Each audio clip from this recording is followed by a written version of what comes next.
2,500 feet, and then by tomorrow afternoon drop down close to Lake Tahoe level and even further by Friday morning. So it will be a very heavy precipitation event in the mountains. In the valley, however, it is the wind, and we're going out now live to Chloe Beardsley is standing in the southwest. Chloe, we have already had a lot of rainfall this month in the valley. That has softened up our soils. Now with strong winds, that makes tree falls and all that a little bit more likely. I would imagine they're getting ready for perhaps some electrical outages across the region. Is that right? That's absolutely right, Mike. And NV Energy has been performing routine maintenances all over town today. And actually this morning they started some of those projects earlier than normal, just ahead of that windy weather. And since we're going to be seeing such strong wind gusts, we may definitely see some of those power outages.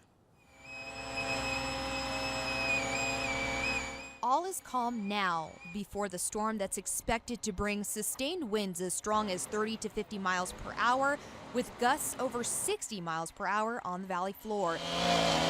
We tagged along with NV Energy this afternoon to see how their crews are preparing. We're bringing the crews in, we're making sure that they have all the proper equipment, all the vehicles are ready to go. Maintenance work is done year-round, everything from tree trimming to upkeep on the power lines. As many as 20 crews could be on hand in Washoe County tomorrow. NV Energy says if they need to, they'll bring in extra crew members from Carson City and Fallon, Winnemucca, Elko, and we use those whenever we need to with the Reno crews to react to any situation that might happen within our service territories. And if the power goes out, we're told response times will be quicker now than they were 3 years ago. We have the smart meters now in place, so a lot of times we know there's an outage before the customer might even know. During the storm, homeowners also need to be ready by securing their property. There's always more potential for damage as wind speeds increase. Gusts up to 70 and 80 miles per hour are also possible in Washoe Valley. Christmas decorations, everybody's got decorations out. If it's not tied down, it could become airborne. Like your deck furniture, anything that's not tied down or not really heavy, might be good to put it in your garage or put it inside. And it's also trash day for some people tomorrow. That includes the Sparks and Spanish Springs neighborhoods. So if you do plan on leaving those trash cans out, you want to make sure they are very well secure on the ground. If not, they could blow away. Covering Stormwatch Live in Reno, Chloe Beardsley, Channel 2 News. Oh no, big impact for those folks. Okay, Chloe, thank you. So what impact could this latest storm system have on our drought situation? Landon Miller asked the National Weather Service and has their answer. You might not exactly be familiar with the term atmospheric river. It's a really deep area of moisture that's moving in off the Pacific. So in simpler terms, it means precipitation. And a lot of it, and it's coming our way.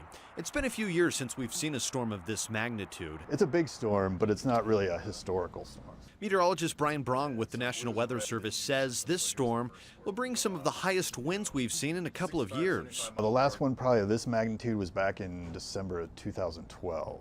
But is this storm the answer we've been looking for in terms of our drought? Brong says there's still a long way to go. We're still running about a year and a half worth of deficit on rain and snow, so this just helps start to dig into that deficit. We're still way behind, but looking at the Truckee River in downtown Reno today, we're already seeing some improvement. For the year starting in October, the Truckee River water basin is at 84% of average, Lake Tahoe basin at 70%.